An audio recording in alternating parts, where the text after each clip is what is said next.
대한민국 중심 채널 KBS 1라디오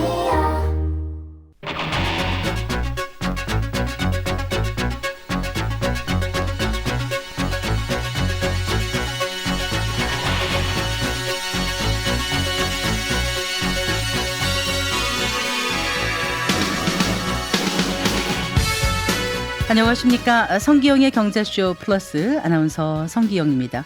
지난 2년간 중국이 수입한 금의 양이 2,800톤을 넘어간다고 하죠. 전 세계 금 현물 ETF가 갖고 있는 실물 금의 양에 맞먹는 수준이라고 하는데요. 중국 사람들 왜 이렇게 금을 사들일까요? 지금의 경기 침체 그리고 시스템에 대한 불신이 커진 게 한 원인이라는 그런 분석이 나오고 있습니다. 1분기 중국 경제가 5% 깜짝 성장했다고는 합니다만은 중국 경제가 과연 되살아나고 있는 건지 오늘 자세히 알아보겠습니다. 전가림 호서대학교 교양학부 교수, 박수현 KB증권 리서치본부 아시아 시장팀장과 함께합니다. 어서 나오십시오. 네, 안녕하세요. 안녕하세요. 네, 반갑습니다. 일단 그 중국의 예상치를 뛰어넘은 올 1분기 경제 성장률을 두고 뭐 해석이 분분한데 어떻게 보셨는지 두 분 의견 좀 듣고 싶습니다. 먼저 교수님 말씀해 주실까요? 네. 예상치를 훌쩍 뛰어넘었습니다. 네. 근데 이제 데이터를 보게 되면은 과거의 데이터 그리고 최근의 데이터를 보게 되면 굉장히 중국에서는 긍정적으로 평가를 하는 것 같아요. 네. 근데 일반적으로 우리가 그 데이터를 봤을 때 상당히 많은 의문점들이 존재하는 것은 사실입니다. 네. 예를 들어서 지금 디플레이션이라고 얘기를 하고 있는데 어떻게 디플레이션 상황에서 경제 성장률이 저렇게 높을 수가 있는가라는 그러니까요. 문제가 있고요. 그래서 제가 오늘 드리고 싶은 말씀은 중국에 대해서 우리가 조금 다른 시각으로 접근해야 되는 부분이 있다라고 말씀드리고 싶습니다. 우선 첫 번째로는 지금은 이제 경제 성장률 GDP를 가지고 말씀하신 것 같아요. 그래서 네네. 지난 4분기하고 이번 분기가 모두 5%를 넘었다라는 것. 그것이 이제 중국이 발표한 건데 제가 말씀드리고 싶은 거는 우리가 경제 지표를 설명할 때 몇 가지 고려해야 될 상황 중에 하나가 이제 고정 투자라는 부분이 있습니다. 네. 고정 투자들 보게 되면 2002년도에서 2003년도 약 7조 원이 줄은 걸로 7조 위안이죠. 2000 몇 년도요? 2022년서부터 네, 네. 23년까지 죄송합니다. 네, 예, 그 1년간에 7조 위안이 줄어든 걸로 나왔는데 이번에는 3% 증가한 것으로 발표를 하게 됐어요. 이게 이제 GDP를 네. 개정하는 과정에서 굉장히 중요한 지표 중에 하나인데 네. 그러면 이게 수치에 문제가 있다. 그럼 상당히 거품이라든지 물 뭐 좀 다른 게 들어가 있다라고 판단을 할 수 있다라는 것이 첫 번째 문제입니다. 그래서 그 데이터가 지금 맞지 않는다. 두 번째로 말씀드리고 싶은 거는 리커창 총리가 항상 중국 경제를 얘기할 때 중국의 GDP를 믿을 수 없다라고 중국 총리 자신이 그렇게 얘기를 해왔습니다. 그러면서 본인은 세 가지의 지표를 본다라고 얘기했을 때 그 세 네. 가지의 지표 중에 하나가 은행의 대출이고요. 그리고 또 화물 물동량 그리고 이제 마지막이 전기 소비량을 가지고 보는데 네. 아주 희한한 결과가 작년 4분기에 나왔습니다. 전기 소비량이 전기 생산량보다 많이 나타났습니다. 가능할까요? 더 아니 그런 지표는- 생산을 안 하는데 소비를 할 수는 없잖아요. 전기만큼은. 네, 그래서 제가 거기에 대해서 잠깐 설명을 드리면은 네, 네. 그게 어떻게 된 이유냐. 그래서 네. 중국 통계국에서도 공식 발표를 했습니다. 뭐라고요? 여기에 대해서 변명을 했는데 그 변명이 사실은 설득력이 별로 없습니다. 우선 첫 번째 전비 소비량이 발전 분량보다 많은 것은 네. 이런 겁니다. 작년 2월 달에 시진핑이가 업무에 복귀하라는 명령을 했거든요. 그래서 네. 각 지역에서 락다운 됐던 현상 속에서 이제 업무 복귀를 하는 과정에서 대부분의 노동자들이 업무 복귀를 하지 않았어요. 실질적으로는. 그런데 중앙에서 그 지시를 하니까 거기에 맞춰야 되니까 공장에서 에어컨도 틀고 기계도 돌리고 전기도 켜고 해가지고선 전기 소비량은 급증한 게 그 첫 번째 사례고요. 두 번째 사례는 전기 그 업체에서 정부 보조를 받기 위해서 각 계량기를 조작을 했습니다. 그러니까 1 정도 쓰면은 한 2 정도 썼다고 해가지고서 1만큼의 보조금을 회사가 받아간 겁니다. 그래서 전기 회사들의 수익이 네. 굉장히 늘어났다라는 사실이 하나가 있고요. 근데 사실은 자기네들이 생산한 전기량보다도 많은 그런 상황에 나타났습니다. 네. 그리고 세 번째 말씀드리고 싶은 거는 이제 식료품 가격. 이거는 물가와 상당히 관계가 되는 건데 네. 앞서 말씀드렸다시피 GDP 성장률이 5%라 그러면은 물가도 거기에 준해서 어느 정도 나타나야 되는데 네. 오히려 마이너스를 보였다라는 것에 우리가 의문을 가질 수밖에 없는데요. 중국에서 물가를 볼 때 중요한 지표 중에 하나가 돼지고기 가격입니다. 많이 먹죠. 네, 근데 작년 3월 달 정서부터 돼지고기가 하락을 했는데 네. 올해 3월 달까지는 계속 하락을 해왔습니다. 얼마나 네, 빠졌냐? 작년 대비 40% 정도가 빠졌습니다. 네. 그러면은 디플레이션 상황에서 고기를 먹으면 먹을수록 가격은 싸진다. 이게 과연 경제 성장률 5%를 달성한 중국에서 가능한가라고 저는 묻고 싶습니다. 그래서 사실은 이게 마이너스를 기록을 해야 되는 것인데 네. 불구하고 그런 성적이 났다. 마지막으로는 인민은행의 통계 조작에 대해서 말씀을 드리고 싶습니다. 인민은행이 최근에 발표한 지준율이라는 게 있는데요. 지급준비율이요. 예, 네. 그래서 경제의 어떤 활기를 불어넣기 위해서 회복을 하기 위해서 유동성을 확보하는 과정에서 그러니까 횟수로 하게 되면 전전입니다. 작년 연말에 나온 지표, 9월달에 나온 지표를 보게 되면은 7.4% 뭐 0.25% 포인트를 내려가지고선 7.4%로 맞춰놨다라고 얘기했는데 최근에 다시 4% 포인트를 내렸어요. 그러면은 6.9가 돼야 되는 거죠. 네. 근데 인민은행에서는 7%라고 보고를 했습니다. 네. 그건 말이 안 되는 거죠. 왜 그러냐? 중국이 2003년부터 이 통계를 계속 발표하고 있는데 지금까지 발표한 데이터에서 네. 한 번만 7%에 도달한 적이 있습니다. 네, 그때 네. 굉장히 심한 경제적인 충격이 있었고 중국 사람들한테 경제적인 어떤 신뢰감을 상실하는 그런 문제가 있었던 경험이 있습니다. 네. 그래서 육자로 내려가는 걸 원치 않은 거예요. 네. 실질적으로 플러스 마이너스를 계산해 보면은 6.9가 돼야지 맞는 건데 7.0으로 공표를 했다라는 거는 인민은행이 중앙정부의 눈치를 보고 있다. 중앙은행으로서의 어떤 독립성이라든지 대외적인 신뢰도에 상당히 큰 훼손이 있었다라고 판단이 됩니다. 그래서 지금 중국의 어떤 지표를 보게 되면 가장 큰 문제는 지표에 대한 신뢰도, 공신력이 있어서 의문을 제기할 수밖에 없고 이 문제 때문에 네. 미국에서도 일본에서도 유럽에서도 개별적으로 중국의 데이터를 관찰을 해야 되는데 네. 사실 이게 지금 쉽지 않습니다. 왜냐하면 대외관계법, 반간첩법 그리고 정보보안법 뭐 이런 것들이 있어가지고선 지금 이 데이터를 알려고 하는 것 자체가 지금 반간첩 행위가 되기 때문에 좀 사실 우리가 중국 경제를 보는데 굉장히 어려움이 많다는 말씀을 먼저 드리고 싶습니다. 첫 질문에 많은 말씀을 해주셨어요. 이게 양이 길다는 게 아니라 네. 우리가 중국 경제를 어떻게 바라봐야 되는지 많은 함의를 담는 그런 답을 일단 주셨거든요. 같은 네. 질문을 드릴게요. 박수연 팀장님. 네, 일단 교수님께서는 총 고정자본 형성 관점에서 좀 많이 접근을 해주신 것 같아요. 네. 중국 데이터를 신뢰하기 어렵다라는 거는 저도 사실 굉장히 공감하기는 합니다. 그래서 저는 실질적인 이 숫자보다는 네. 좀 추세를 보는 편이에요. 이거는 거짓말하기가 좀 어렵거든요. 그래서 추세적으로 뭐가 올라가고 내려가는지 좀 집중하는데 1분기에 좀 눈에 띄는 추세가 있긴 했습니다. 네. GDP에서 순수출의 기여도가 1분기에 좀 많이 올랐습니다. 네. 사실 지난해에는 줄줄이 흘러내렸었는데 1분기에 순수출 기여도가 올라왔고 이게 어떻게 해석을 해야 되는지 시장이 좀 저는 주식시장을 주로 보다 보니까 네. 주식은 거짓말을 잘 못하거든요. 주식이 어땠냐? GDP 발표 당일날 굉장히 안 좋았습니다. 아, 본토 기준으로 마이너스 한 1.7%, 네. 홍콩은 마이너스 1.9%가 나왔거든요. 네, 네. 그러면 순수출이 좋았던 게 주식 입장에서는 왜 안 좋았지? 이렇게 연결해 저는 좀 봤거든요. 네, 네. 그게 뭐냐면 중국이 3저의 상황에 좀 취해 있기는 합니다. 네. 뭐냐면 중국은 환율이 낮고 네. 금리도 낮고 물가도 낮습니다. 네. 그러다 보니 옐런이 최근에 중국 가서 얘기한 부분이랑도 연결되는 포인트인데 네네. 중국이 저가 물량을 계속해서 수출로 엄청나게 밀어내기를 하고 있습니다. 중국은 현지에서 조달하는 금리도 낮고 임금이 낮거든요. 물가가 네. 낮다라는 거 연결해서. 그리고 환율도 낮다 보니까 수출 경쟁력이 어마어마하게 사실 생긴 거죠. 그래서 순수출의 기여도가 올라온 부분이 네. 중국 경기를 그래도 버팀목으로 역할을 아, 1분기에 해준 건데 네. 이게 주식 입장에서 왜 안 좋냐. 네. 두 가지가 있는데 첫 번째로 이거는 기업 입장에서는 마진한테는 좋지는 않습니다. 그냥 기업 이익을 낼 때 두 가지 측면을 보잖아요. 가격, P가 어떻게 됐는지, 네. Q 양적으로 어떻게 됐는지. 네. 근데 일단 P를 계속 내린다라는 거거든요. 네. 그럼 프라이스를 단가가 내리고. 떨어지니까 네. 기업의 이익 관점에서는 좋지 않다라는 게 아. 일단 주식에서의 첫 번째 반응이고요. 아. 두 번째, 지속 가능성이 없죠. 이거는 계속 가격을 내리게 되면 언젠가는 역마진으로 갈 수 있는 겁니다. 네, 네. 뭐 이거는 뭐 굉장히 복잡한 사항들이 있지만 두 가지 측면에서 굉장히 주식이 좀 솔직하게 반응을 한 것 같다.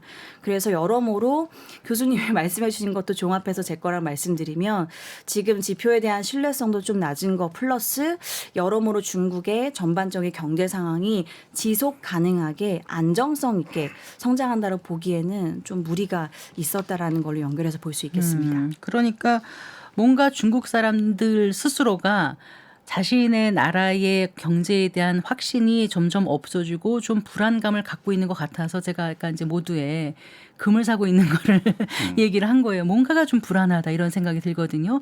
근데 일단 이제 크게 봐서 지금 어떤 그 통계 이런 문제점, 지표에 대한 신뢰도 이런 얘기도 해주셨습니다만 그래도 어떻게 지표가 나왔는지 일단 하나씩 조금 더 짚어보면은요. 1분기 경제 성장률은 예상을 뛰어넘어서 5.3%가 됐고 수출은 지금 전년 대비 한 4.9% 늘었다고 또 나오고 있고 다른 지표들은 또 어떻습니까? 이제 제가 그 기사 나온 걸 쭉 봤더니 그 투자 주도 성장이다. 미중 언론에서 모두 다 이렇게 얘기를 하면서 지금 이제 예상치를 뛰어넘는 성장세를 이끈 게 고정자산 투자다. 이렇게 이제 그 홍콩 언론 명보가 보도했다는 게 나왔거든요. 이 부분을 좀 얘기를 해 주시겠어요, 교수님? 고정자산 투자라는 네. 게 그렇습니다. 앞서 말씀드렸다시피 네. 금액적으로는 내렸는데 퍼센테이지는 올라갔어요. 홍콩 명보가 얘기하는 거는 중국의 국가 주도형의 투자의 형태를 정책적으로 사용하고 있다라는 겁니다. 네. 조금 심하게 말씀드리면은 조작이라고 보통 경제에서는 얘기를 합니다. 예. 그래서 그런 시장 조작의 어떤 행위가 지금 나타나고 있다. 그래서 이것이 과연 어떻게 해석을 해야 되는가의 문제가 지금 존재를 한다라는 겁니다. 물론 중국이 굉장히 경기 회복을 위해서 적극적으로 나서고 있는 건 사실이지만 네. 이 지표를 가지고 봤을 때 투자 주도 성장, 잘 아시다시피 투자는 중국이 하는 게 아니라 외국에서 들어오는 부분이거든요. 네. 그런데 이제 중국이 내재적으로 그것을 시행하겠다고 해서 유동성을 확보하는 대로 네.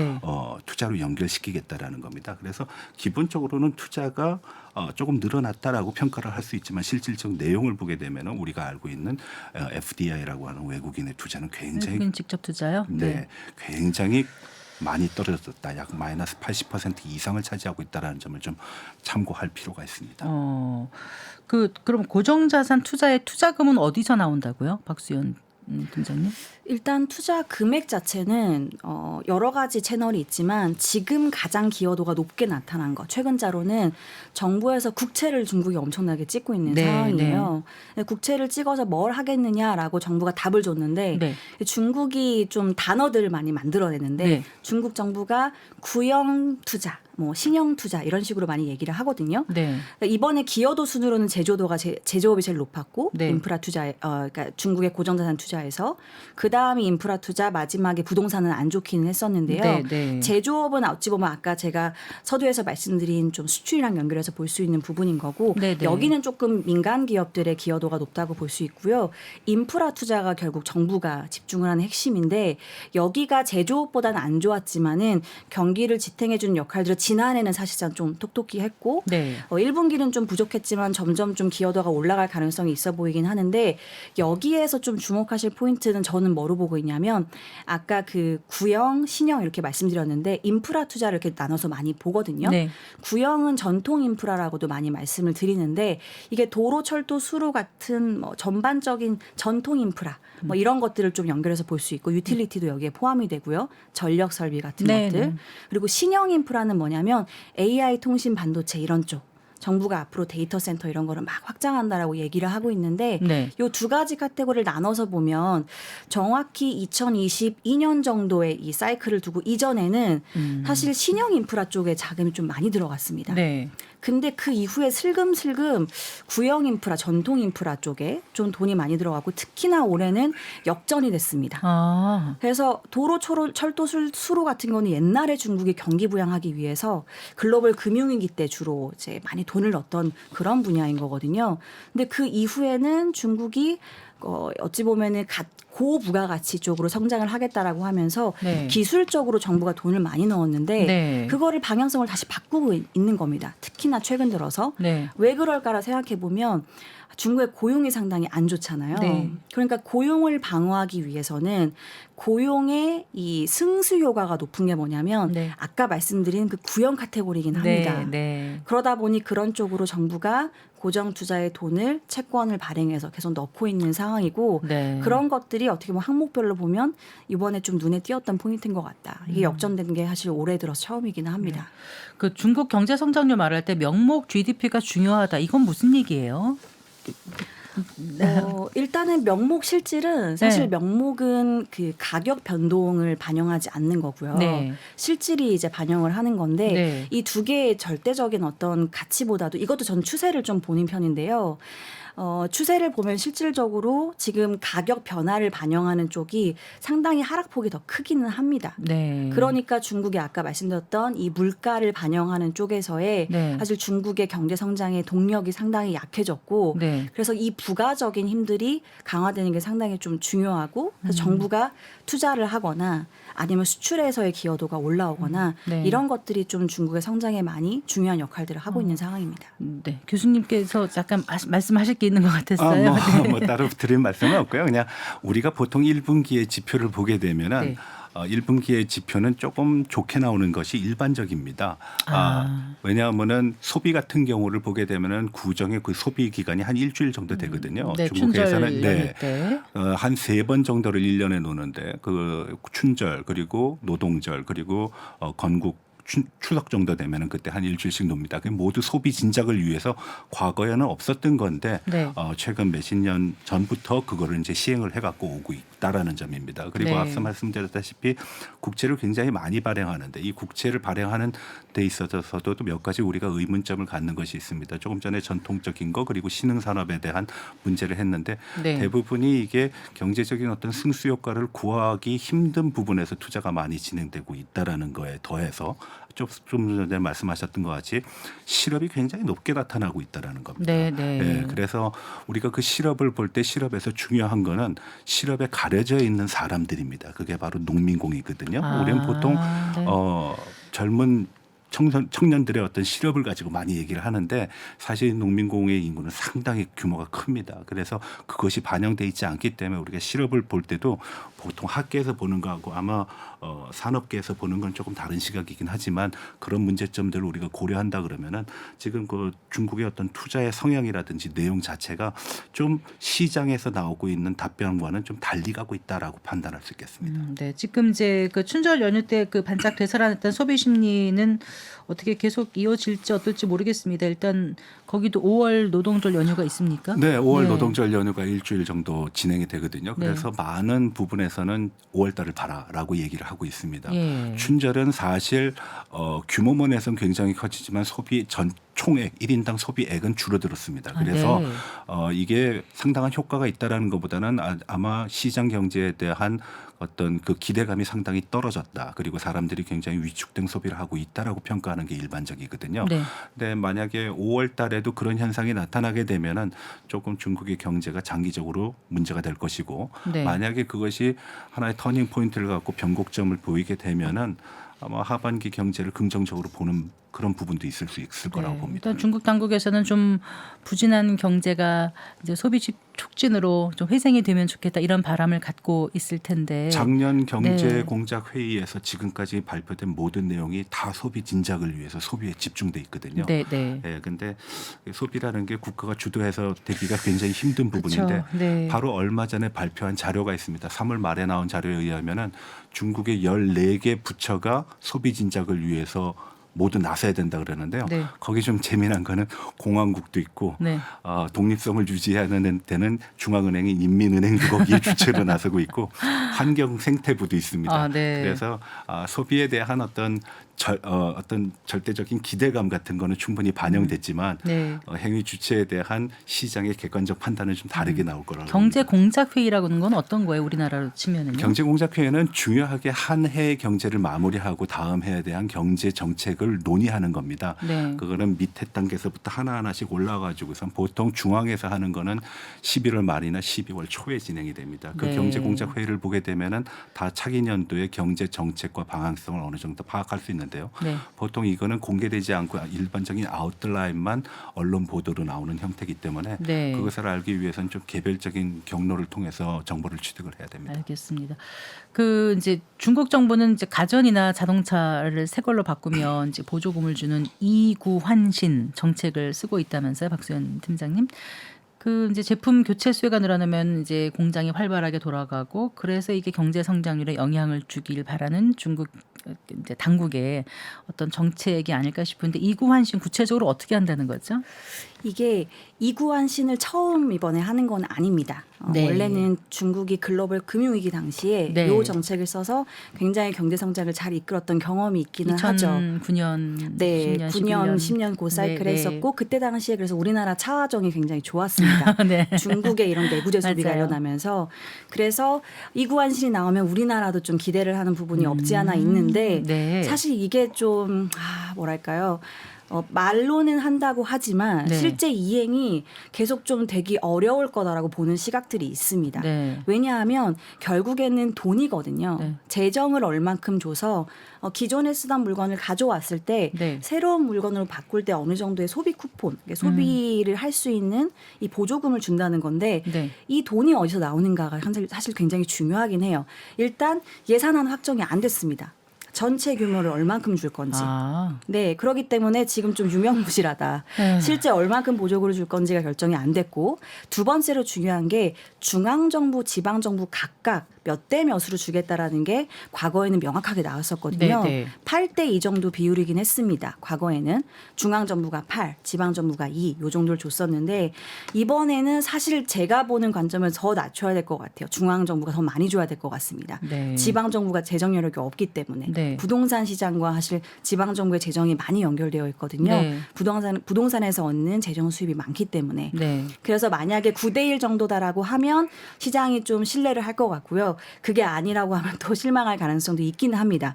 근데 일단 시장이 이걸 신뢰하기 위해서는 우리가 전체 예산안이 얼마고 중앙정부, 지방정부가 얼마 줄 거고 이게 나와야 되는데 여전히 이거는 확정이 돼서 나온 거는 없고요. 그래서 저는 아까 경제공작회의 말씀 주셨는데 네. 요거는 연간 기조를 한번 연말에 잡고 분기 기조를 또 잡아주는 회의가 하나 있습니다. 네. 그게 정치국 회의라고 하는데요. 아, 네. 그게 4월 말 조만간 네. 개최가 될 예정이에요. 그때쯤 그거는 분기별로 또 경제가 궤적이 바뀌잖아요. 연간 잡은 거에서 조금씩 조정을 해주는 겁니다. 여기서 어떻게 1분기 숫자를 가지고 정부가 판단을 하는지의 기조를 확인하고 그 이후에 아마 5월 중에 전체 예산을 뭐 생각보다 크게 할지 적게 할지 이런 것들이 좀 발표될 것 같아요. 그때 이후에 저희가 정말 이 정책이 경제에 긍정적일지 아니면 부정적일지 그러니까 예상보다 좋지 않을지 이런 것들을 좀 명확하게 말씀드릴 수 있을 것 같아요.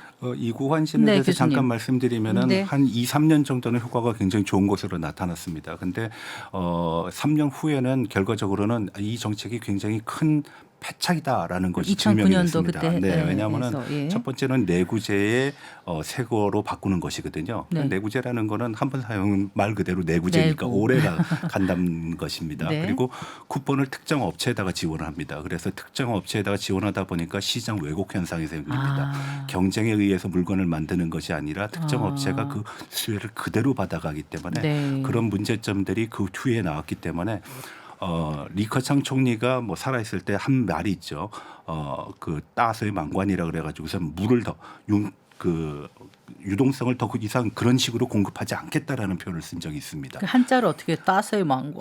대수만관이라고 합니다. 물을 많이 집어넣겠다라는 거거든요. 네, 네. 네, 그게 이제 유동성 확보를 위해서 정부가 주도적으로 나서겠다는 건데 네. 그것이 차후년도에 굉장히 큰 실패로 다가왔고 네. 코로나 이후에도 그것이 굉장히 큰 영향을 미쳤다고 그걸 봅니다. 아는데도 이번에 하는 거 봐서는 중국 당국도 굉장히 좀 조급한 마음이 있지 않나 싶은 그런 생각이 듭니다.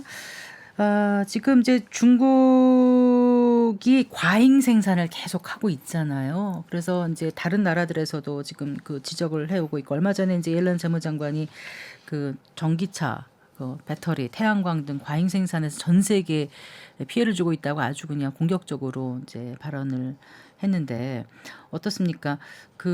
이 부분이 그 중국 경제에 어떤 역할을 한다고 보세요? 지금 과잉 생산에서 굴러가고 있는데 그게 말씀하신 이구환신이 나중에 부작용이 있는 것처럼 지금 과잉 생산이 다른 나라에 대한 피해를 줄 건지 아니면 다시 그 화살이 중국에도 들어갈지 이것도 좀 궁금해서 제가 교수님께 여쭤보고 예. 싶어요. 예. 과잉 생산이라는 문제는 사실 지금의 문제는 아닙니다. 과거에 네. 누적된 문제가 계속되어 왔고 거기에 정점을 찍은 것이 코로나 3년이었습니다. 네. 봉쇄로서 이 물건들이 계속해서 창고에 쌓여 있고 소비가 되지 못했다라는 문제가 있고 그 과정에서 많은 업체들이 도산을 하고 소비자들은 실직을 하거나 소득이 없다 보니까 소비를 네. 할 수 없어서 결국은 이 재고 떨이를 하는 거죠. 네.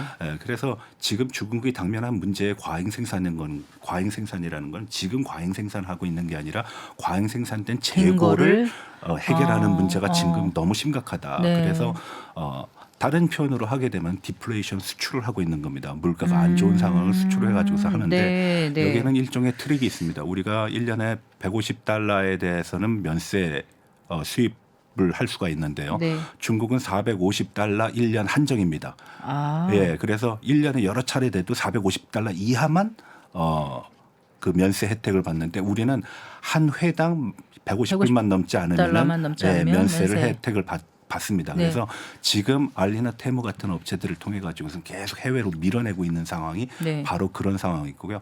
이게 사실 좀 복잡한 문제긴 하지만 이것이 결국은 어떤 문제를 갖고 있느냐, 중국 내부적으로 네. 가지고 있는 경제 문제가 한두 가지가 아니라는 겁니다. 그중에 가장 중요한 거는 개혁 개방이 가지고 온 과잉 생산이 지금껏 해결되지 않았다는 문제랑도 연결이 됩니다. 그럼 이게 언제쯤 해결될까요? 만약에 이제 이게 과잉 생산된 게 다 소진될 쯤 되면 알리테무도 더 이상 싸게는 못 팔게 쉽게 될까요? 말씀드리면은 보통 중국 경제 성장을 얘기할 때 세 가지 얘기하거든요. 네. 투자, 수출, 소비. 네.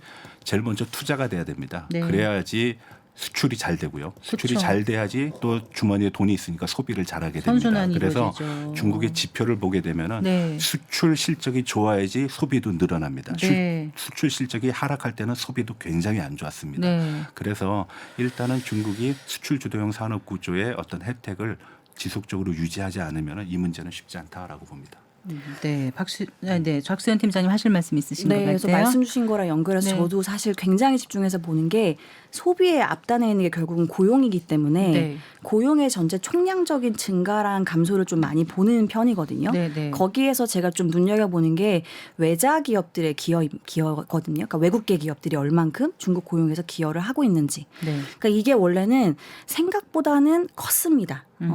근데 이게 숫자에 좀 오류가 있는 게 중국 정부의 공식 통계는 한 4% 정도로 나왔어요. 맥스가 4%에서 2%로 줄었거든요. 이 숫자를 보면 좀 작아 보이잖아요. 그래서 제가 그 통계 주석들을 따라가 보니까 이거는 100% 지분을 소유한 중국에 들어간 외국계 기업들. 아, 네. 근데 중국에는 보통 JV로 들어가기 때문에 JV라면은요. 조인트 조인트 벤처.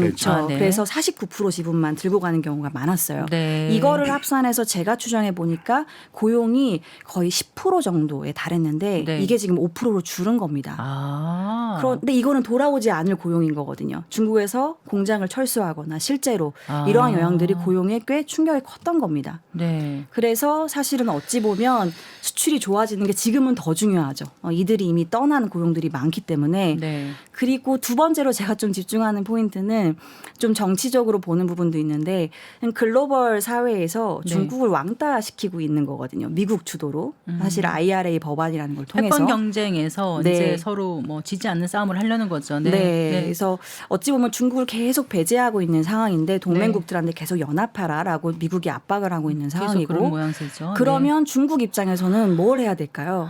싸게라도 팔아야 되는 겁니다. 가격 경쟁력을 가지고 계속해서 마켓 쉐어를 그래도 확보하는 전략을 가져가야 이게 글로벌 밸류 체인에서 한번 제외가 되면 다시 복귀하는 건 너무나 힘든 일이거든요. 네. 그래서 재고가 많이 쌓인 것도 맞지만 여기에 연결돼서 본인들이 글로벌 공급망에서 영향력을 놓치지 않기 위한 노력 중에 하나로 이렇게 하고 있는 게 아닌가. 그래서 저는 이러한 게 만약에 중국 내수가 올라오는 속도가 굉장히 느리다라고 하면 이러한 중국의 저가의 수출 밀어내기가 상당 기간 좀 지속될 가능성도 있겠다. 네, 좀 이렇게 보고 실제로 있습니다. 그런 현상이 만연하고 있습니다. 네, 가장 네, 대표적인 교수님. 게 환율입니다. 예. 인민은행이 매일 고시를 하고 있지만 예. 여고에서는 환율이 굉장히 뛰고 있거든요. 그래서 그런 모습을 보게 되면은 지금 말씀하신 부분이 상당히 합리적인 어떤 추론이라고 볼 수 있습니다. 알겠습니다. 네, 오늘 성기영의 경제쇼 플러스에서 중국의 그 경제 성장률에 대해서 얘기 나눠보고 있습니다. 박수현 KB증권 리서치본부 아시아 시장 팀장 그리고 전가림 호서대학교 교양학부 교수와 함께하고 계신데요. 잠시 후에 계속해서 얘기 이어가겠습니다.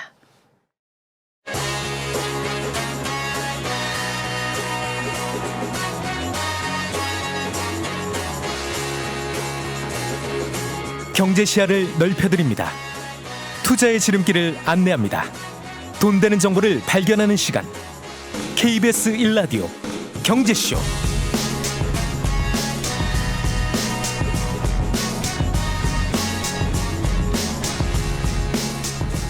저희가 중국 경제 얘기할 때 부동산 얘기를 빼놓을 수 없는 거잖아요, 교수님. 왜 네. 그런지 좀 설명을 해주실까요? 부동산 문제는 그렇습니다. 여러 데이터가 있지만 제가 지금 말씀드린 건 JP 몰간의 데이터를 기준으로 해서 말씀드리겠습니다. 네. JP 몰간의 보고서에 의하면 부동산이 전체 GDP의 약 30%의 비중을 차지하고 있습니다.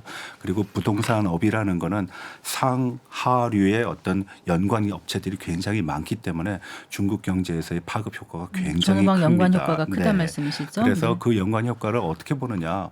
작게 보는 데는 한 50%, 많게 보는 데 한 60% 정도까지는 봅니다. 네. 지금 중국의 부동산 문제가 잘 아시다시피 헝다라든지 종즈라든지 하는 대기업들이 파산과 도산을 하면서 지금 상황은 중국이 동결시켜 놓은 상황입니다. 그렇게 보시는 것이 나을 겁니다. 파산을 더 이상 못하도록. 네, 잠깐 이 문제가 너무 크다 보니까 네네. 잠깐 정지시켜 놓자. 그래서 일단 입주는 먼저 시키자 해서 마무리 공사를 지금 주력을 하고 있고요. 네, 관련된 네. 어떤 대출이라든지 행사는 상당히 지지부진한 상태입니다. 그래서 어떻게 보면 외부에서 볼 때는 중국이 마치 부동산은 포기한 것 같다라는 그런 느낌이 드는데 부동산은 포기할 수 없다. 다만 지금 그 문제가 어떤 문제의 시급성에 의하면은 선후 완급에서 뒤로 미뤄진 상태다라고 보시는 게 좋겠습니다. 어쨌거나 지금 부동산 가격이 아주 몇 곳을 빼놓고는 다 떨어지는 추세인가요? 어떻습니까? 네, 중국은 보통 70대 도시 기준으로 보는데 70대 도시요. 네. 이 가격이 사실 추세적으로 계속 떨어지고 있는 상황입니다. 네. 그래서 주택 가격이 떨어지다 보니까 중국 가계 자산에서 부동산이 차지하는 비중이 60% 후반대 정도가 되는데 네. 아무래도 여기서 자산의 이 부의 효과가 떨어지다 보니까 네. 소비할 수 있는 여력도 계속 줄어드는 거고 네. 그 주머니를 사실 열지 않고 이러한 상황들이 전개가 되고 있는데 네. 중국 정부가 부동산을 어떻게 바라보는지 여러 네. 가지 좀 견해들이 있는데 네네. 저희가 말씀드렸던 거는 정부가 여기에서 버블을 더 만들지 않기 위한 수단으로 네. 사실은 이 토지에 대한 일정 부분의 국유화를 좀 하고 있다라고 제가 말씀을 사실을 드렸었는데 네. 토지는 중국은 사실 정부 소유이긴 합니다. 네. 근데 중국은 이 70년 정도의 사용 권한을 사고 파는 건데 네. 이거를 주로 헝다, 완다 뭐 이런 기업들이 사서 올려서 이런 것들 분양하고 이런 구조였는데요. 문제는 중국이 부동산이 인구가 주는데 네. 그러니까 이게 수요자들이 주는데 네. 계속해서 난개발을 하면 안 되잖아요. 네. 그래서 이걸 컨트롤하고 싶은데 민영 기업들이다 보니까 정부의 말을 말하는 대로 다 듣지는 않는 거죠. 그래서 네. 개발이 계속 늘어나다 보니 이들의 자금줄을 어렵게 했던 게 어찌 보면 이 여러 가지 디폴트의 시작이라고 좀 볼 수 있어요. 네. 근데 정부도 이 뚜껑을 열어보니 이들의 자금줄을 마르게 하니까 경제에 미치는 파괴 효과나 이런 것들 너무 컸던 거죠. 네, 그래서 네. 지금 교수님 말씀대로 조금 동결시켜 놓은 상태인데 네. 여기서 조금씩 방향을 바꾸고 있기는 합니다. 네. 그러니까 화이트 리스트라는 거를 만들어서 정부가 이제는 부동산 프로젝트 중에 중요한 것들은 네. 선별해서 돈을 다시 좀 넣어주고 있는 상황이에요. 옥석거리기를 한다는 말씀인 네, 거죠. 네. 근데 여기서 정부가 뭘 원하는지를 좀 볼 수 있습니다. 화이트 리스트를 원래는 개별 기업한테 준다는 얘기가 나오다가 네. 이 말을 쏙 빼고 이제는 기업에 주는 게 아니고 네. 프로젝트에 한해서 주겠다라고 얘기했거든요. 아. 그러니까 부동산 업황은 살리는데 네. 개별 기업을 살려줄 생각은 없다는 거죠. 네. 그래서 앞으로 계속 개별 기업의 디폴트 이슈가 나올 가능성은 있지만 네. 부동산 업황 자체는 그래도 여기서 굉장히 더 악화되는 그림을 막으려고 네. 노력을 하고 있는 것 같다. 네, 이렇게 보여집니다. 부동산 정확히 모르지만 중국도 한동안 90년대 후반부터 2000년대 중반까지 가격이 엄청 폭등했다가 글로벌 금융위기가 오면서 이제 엄청 침체가 됐을 때 그걸 또 살려보려고 규제를 막 풀어가지고 광풍이 불 정도로 해서 폭등을 했던 거잖아요.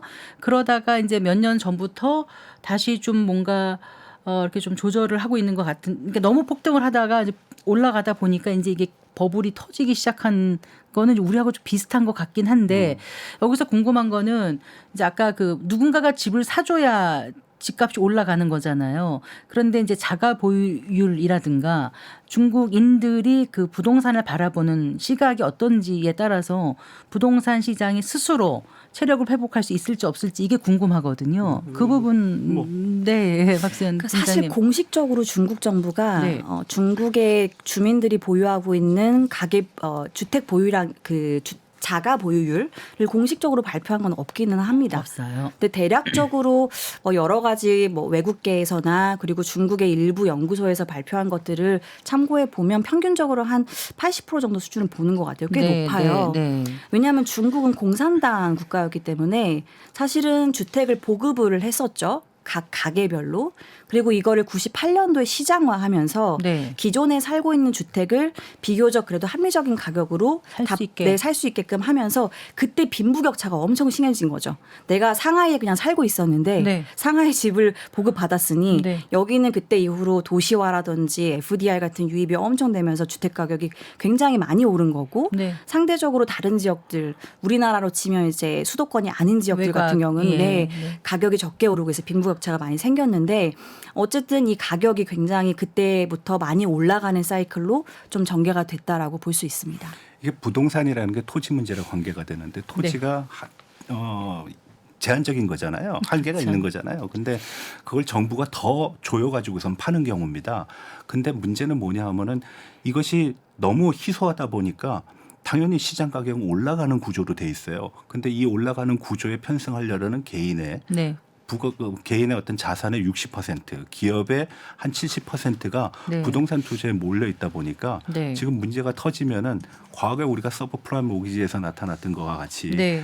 그 부동산 가격이 올랐을 때는 대출이자 받고 충분히 매매가 가능하지만 부동산이 떨어지게 되면은 그럼 누가 사요? 하루아침에 다 망하는 네. 그런 경우가 납니다. 그래서 지금 앞서 말씀드려서 동결하는 것도 금융 시스템의 문제가 파급되지 않게 하기 위해서 동결을 하는 겁니다. 아, 네. 그런데 그 상하이나 이런 중심에 그냥 앉아서 부자가 된 사람도 있지만 그런데 일자리를 구하고도 집값이 너무너무 비싸서 소득 대비 도저히 살 수 없어서 고통받는 그 중국인들의 모습을 담은 그런 다큐 이런 것도 본 적도 있는데 또 한편으로는 대상속의 시대라 그래서 부모 세대로부터 아이들은 하나씩만 낳는 소황제처럼 자란 아이들이 양쪽 부모로부터 하나씩 집을 받고 그 아이들이 또 결혼을 하면은 네 채가 된다. 그래서 중국은 상속세도 거의 없다. 그러니 더더군다나 집을 살 일이 없지 않냐 이런 생각이 맞나요? 틀리나요? 어떻습니까? 그런 것들은 다양한 시각이 존재할 수 있을 것 같은데 네네. 일단 대도시에 있는 거주자의 기준에는 말씀하신 게 맞을 수 있을 것 같아요. 네. 그런데 우리가 알고 있는 이제 일선 도시라고 많이 얘기를 하는데 네. 북경, 베이징, 상하이, 광저우, 이제 션전, 심천 이렇게 네 가지 도시가 일선 4대 도시인데 도시. 네, 여기가 아닌 지역들 같은 경우에는 우리도 계속해서 이 수도권으로 들어오고 싶은 이 의지가 있는 것처럼 중국도 그렇기는 하거든요. 네. 그래서 그 이외의 지역들은 여기에 어떤 들어오고자 하는 니즈가 계속 있어서 어찌 보면 이 교체 수요는 있을 수 있겠다. 다만 여기서 더 추가로 늘어나는 공급에 대해서는 특히나 일선 도시가 아닌 쪽에 공급이 계속 늘어나는 게 지금 문제인 거거든요. 그런 거 같은 경우에는 말씀 주신 수요자가 없는데 계속해서 빈집을 지어야 되는 이런 문제점이 부각될 가능성은 충분히 있습니다. 지금 빈집 지어놓은데도 일단 들어가라고 한다면서. 그걸 빨리 들어가야지 네. 집 없는 사람들이 문제를 안 일으키니까 그런 거거든요. 네. 앞서 말씀했던 그 주택 보유를 가지고 볼 때는 네. 평균적으로 우리가 숫자를 했을 땐 80%지만 사실 1인당 굉장히 많이 갖고 있는 사람들이 많습니다. 한 특히 사람이 다주택자. 일선 도시에. 그래서 네. 진행자께서 말씀하신 엄마로부터 하나 받고 아버지로부터 하나 받고 하는 상황이 그다지 흔치는 않습니다. 흔치 않은 네, 거예요. 그거는 굉장히 양 부모의 배경이 좋은 사람들인 경우가 좀 그렇고 네. 특히 일선 도시는 그렇지 않는 경우가 많습니다. 어쨌든 중국도 경제 양극화가 굉장히 심해질 네, 것이다. 맞습니다. 그런 전망이 나오는데 그 부분 잠깐 좀 얘기해 경제 주신다면요. 양극화는 개혁 개방의 산물이라고 보시면 됩니다. 뭐 네. 자본주의의 시스템을 그러니까 시장 시스템을 들여오는 거니까 어떤 소득의 격차라든가 는 당연합니다. 그리고 개혁 개방이라는 게 동부 연안 지방에서 했고 내륙 지방은 소외가 되다 보니까 거기서 나타나는 도시와 농촌 그리고 네. 노동자와 농민 그리고 동부 연안 지방과 내륙이라는 그런 차별화된 불균형은 당연하다라고 봅니다. 그래서 시진핑이 등장하면서 그런 문제도 동시에 해결하기 위해서 공동 부유를 얘기를 하는 네, 건데 네. 얼핏 들으면 굉장히 수긍이 가는 부분이죠. 네. 그런데 공동 부유를 하기 위해서 그럼 누구의 부를 누구한테 나눠줄 누구 나눠주는 것인가? 그 문제가 이제 문제가 되는 것이죠. 네, 그 얘기 좀 잠깐 이따가 나눠보도록 하고요. 지금 보면 이제 중국인들이 금을 사 모은다는 기사가 많아요. 중국인들만 아니라 중국 정부에서도 지금 많이 사들이고 있는 것 같은데 어떻습니까? 이게 아무래도 경제 불확실성 때문에 안전자산에 대한 어떤 선호가 더 커진 거라고 보십니까, 교수님? 네, 맞습니다. 뭐 금이 가장 안전한 자산이다 보니까 거기에 대한 투자, 특히 미중 관계가 한치 앞을 내다볼 수 없을 정도로 불확실성이 커지니까 당연히 안전자산에 대한 투자를 하는 것은 당연하다고 보고요. 네. 또 한 가지는 우리가 간과할 수 없는 부분, 이게 인도와도 관계가 될 텐데요. 네네. 중국 사람들이 금을 무진장 좋아합니다. 그건 들어서 알고 있는데, 네. 그 수요가 만만치 않습니다.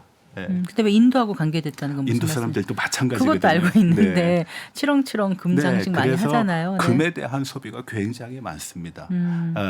흥미로운 사실을 한 가지 말씀드리면 이번 양회에 전국 위원으로 들어간 사람 중에는 홍콩에서 대규모로 그 귀금속을 다루는 사람도 전국인민대표 대표로 들어간 케이스도 있거든요. 네.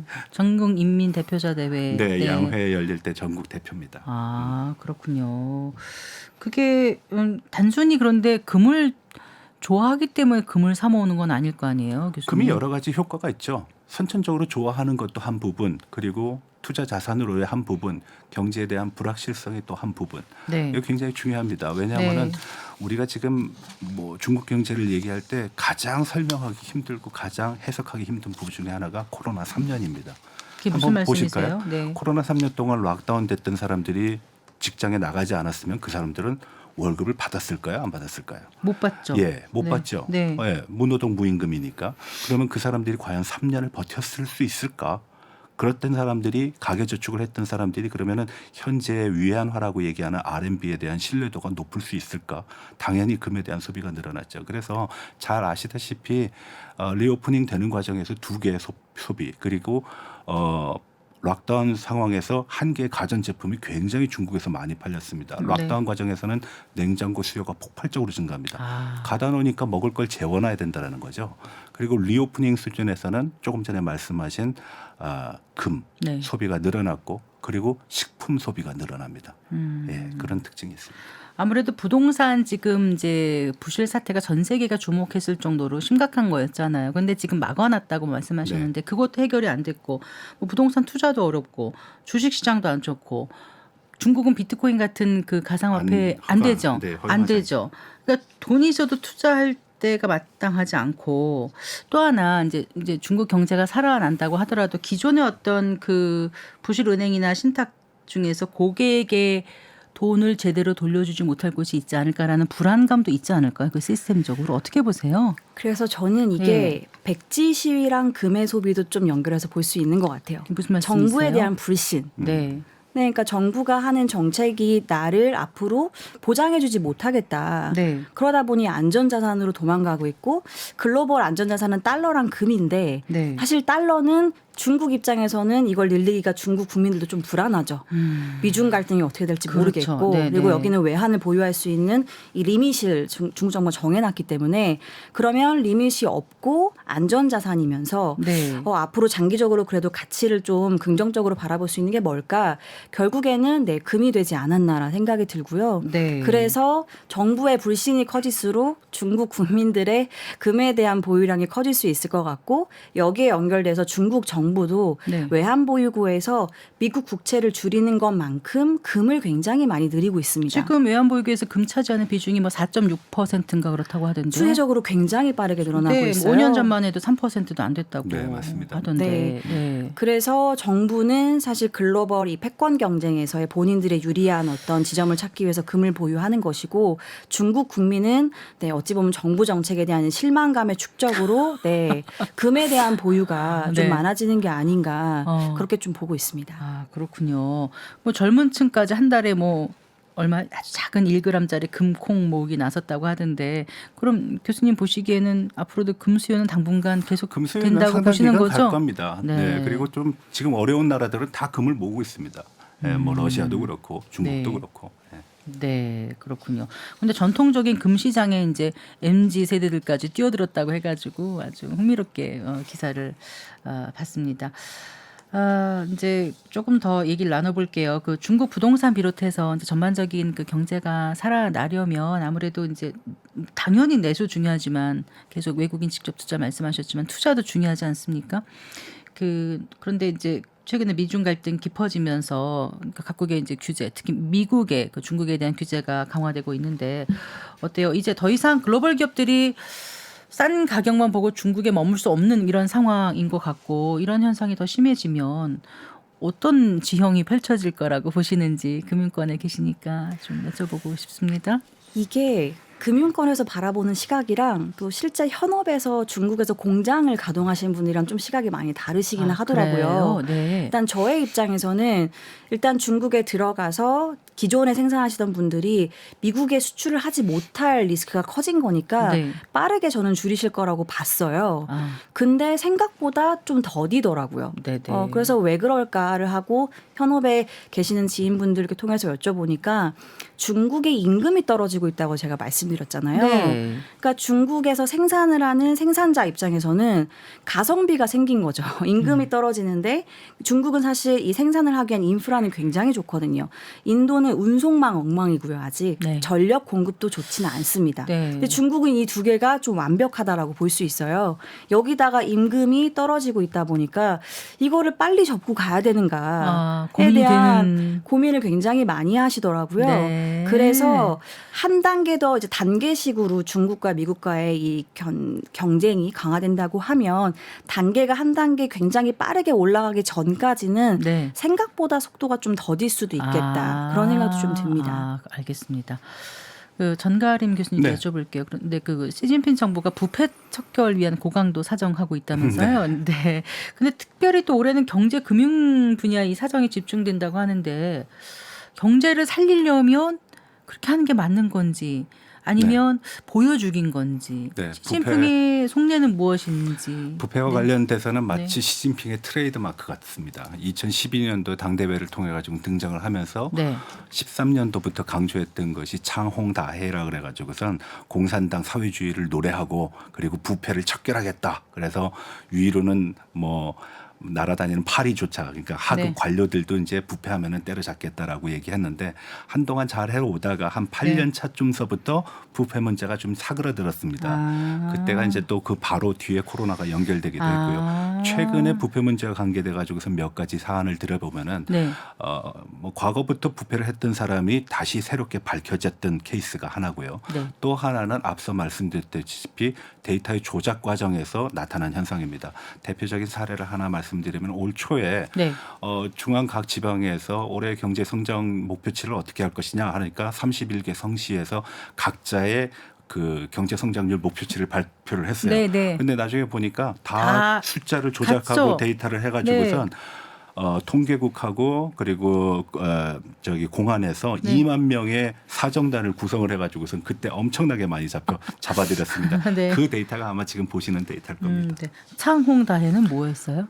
창홍다회는 사회주의를 노래하고 네. 그리고 부패를 척결하겠다라는 겁니다. 그래서 네. 중국의 캐치프레이즈 중에 하나입니다. 네. 조금 전에 그러니까 반부패 그 사정을 하는 이유가 뭐라고요, 정확히? 사정을 하는 이유 중에 하나는 과거에는 네.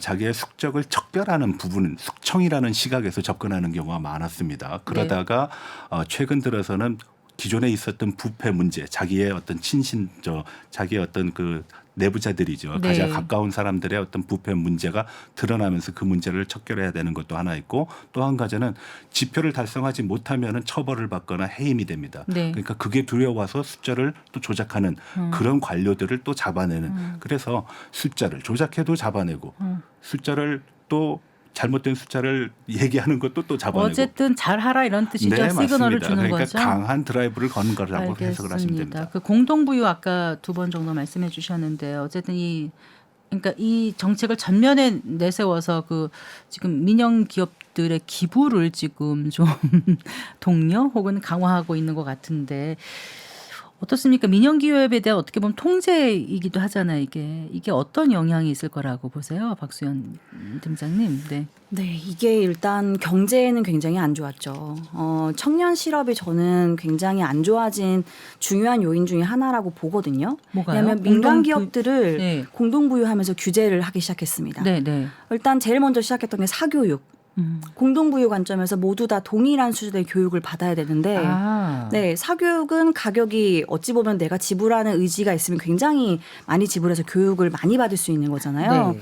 사교육 규제하면서 사교육 기업이 중국이 미국에 상장되어 있는 게 큰 게 두 개가 있는데요. 주가가 70% 급락 막 이랬습니다. 네, 추세적으로 네. 떨어지다가 떨어지다가 지난해보다 다시 조금씩 회복을 하고 있기는 한데요. 중국도 우리나라만큼 이 일타 강사에 대한 열망이 있습니다. 네, 그래서 네. 대졸자들이 사실 사교육계에 진출을 많이 했었어요. 네, 네. 고용을 그래도 꽤 많이 창출하던 쪽이었는데 네, 네. 그쪽 타격을 받고요.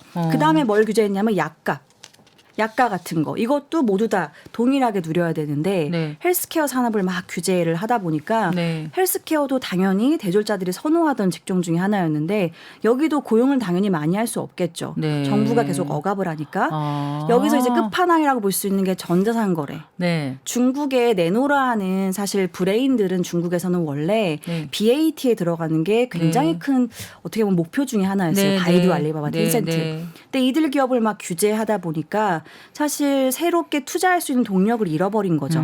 투자를 안 하면 기업이 당연히 고용을 안 하겠죠. 네. 그래서 이런 것들이 사실 정부의 지침이 어찌 보면 공동부유가 이 고용을 악화시키는 이러한 결과를 그렇군요. 도출했다고 볼 수 있습니다. 네, 같이 잘 살자 부의 분배를 얘기한 건데 구호만큼 그 경제에 미치는 파급 효과는 다르게 나타날 수 있다. 네. 이런 말씀 해주셨는데 글쎄요. 지금 이제 민영 기업에 대한 국가의 통제가 강화되면 투자금은 중국 증시에 몰리나요? 못 몰리나요? 어떻습니까? 그래서 정부가 요즘에 좀 새로운 정책을 얘기하더라고요. 네. 단어가 좀 발음하기가 힘든데 네. 국구조라는 걸 얘기했습니다. 구조. 네. 나라에서 9가지를 얘기한다. 네. 그래서 국무원이 네. 9가지 조항을 얘기해 준 거예요. 네. 이걸 줄여서 줄임말로 국구조라고 네. 얘기를 하는데 네. 이걸 역대 3번 했었거든요. 네. 근데 과거에는 주로 이제 뭐 소비자 그 주식 투자를 보호하던가 이런 네. 거였는데 개인 투자자 보호하고 이런 네. 취지였는데 이번에는 우리나라에 익숙한 밸류업 프로그램을 그대로 벤치마킹합니다. 아, 네. 네, 그래서 중국판 밸류업이라고 볼 수 있는데요. 네. 여기에서 배당 늘려라, 네. 주주 환원 많이 해라, 자사주 매입 많이 그게 해라. 진짜 외국인들이 솔깃할 만한 게 나왔습니까? 그럼요. 네, 그래서 네. 고배당주에 대한 외국인들 선호가 올해 연초부터 굉장히 강하게 좀 들어오고 있습니다. 네. 그래서 최근에 중국을 바라보는 이 시각에서 외국인들 매수 자금들을 보면 네. 주로 고배당에 해당하는 종목들을 많이 사고 있고 네. 요게 어찌 보면 이제 EM 시장 그러니까 신흥국을 봤을 때 인도에 최근에 들어가는 흐름이 조금 약해지고 네. 중국에 외국인들이 많이 들어가는데 네. 정확하게 요 포인트에서 좀 사고 있다라고 보실 수 있을 것 알겠습니다. 같아요. 이머징 마켓은 또 그렇게 움직이는군요. 네. 자, 이제 마지막 질문 드릴게요. 지금의 이제 중국 경제 상황 이렇게 방송 들으시면서 대략 감들은 좀 잡으셨을 것 같아요. 이런 상황이 우리 경제에 어떤 영향을 미칠지 잠깐 좀 얘기해 주시고 앞으로 우리는 어떻게 좀 대처해 나가야 되면 좋을지도 네. 들어 말씀 우리가 부탁드리겠습니다. 보통 뉴노멀이라는 표현을 하는데요. 뉴노멀. 네, 네. 새로운 것이 이제 일상화되고 있다라는 거죠. 뭐 과거에 수출 잘 되고 하는 것이 수출 안 되는 현상들이 일상화된다는 겁니다. 근데 지금 중국과 관련해서 새로운 현상, 뉴노멀이라고 할 수 있는 것이 각종 지표 지표를 우리가 정확하게 알 수 없다라는 것이 가장 중요한 문제입니다. 그러네요. 이거는 네. 미래를 예측하기도 그리고 네. 투자 정책을 하기도 그리고 정책을 운영하기도 굉장히 힘들다. 네. 그래서 첫 번째로는 그것을 관찰하고 면밀히 분석할 수 있는 일단의 아. 기재가 필요하다라고 네. 말씀드리고요. 네. 두 번째 말씀드리고 싶은 거는 이 잘못된 데이터를 중국 지도부가 보고 그것이 맞는 거다, 현실이다 하고 추진하는 정책이 잘못될 수 있지 않습니까? 네. 그 잘못된 정책을 또 어떻게 우리가 대응을 해야 되는가? 네. 이것도 우리가 고려해 볼 필요가 있습니다. 마치 50년대 대약진 시기를 지금 연상케 하는데 지금 그런 문제가 너무나 빈번하게 그리고 광범위하게 이루어지고 있어서 굉장히 조심스럽다라고 말씀드리고 싶습니다. 네. 알겠습니다. 네, 오늘 두 분 말씀 잘 들었어요. 고맙습니다. 고맙습니다. 네, 감사합니다. 네, 전가림 호서대학교 교양학부 교수 그리고 박수연 KB증권 리서치본부 아시아 시장팀장과 함께했습니다. 네, 오늘 순서 여기까지입니다. 성기영의 경제쇼 플러스 여기서 마치겠습니다. 아나운서 성기영이었습니다. 고맙습니다.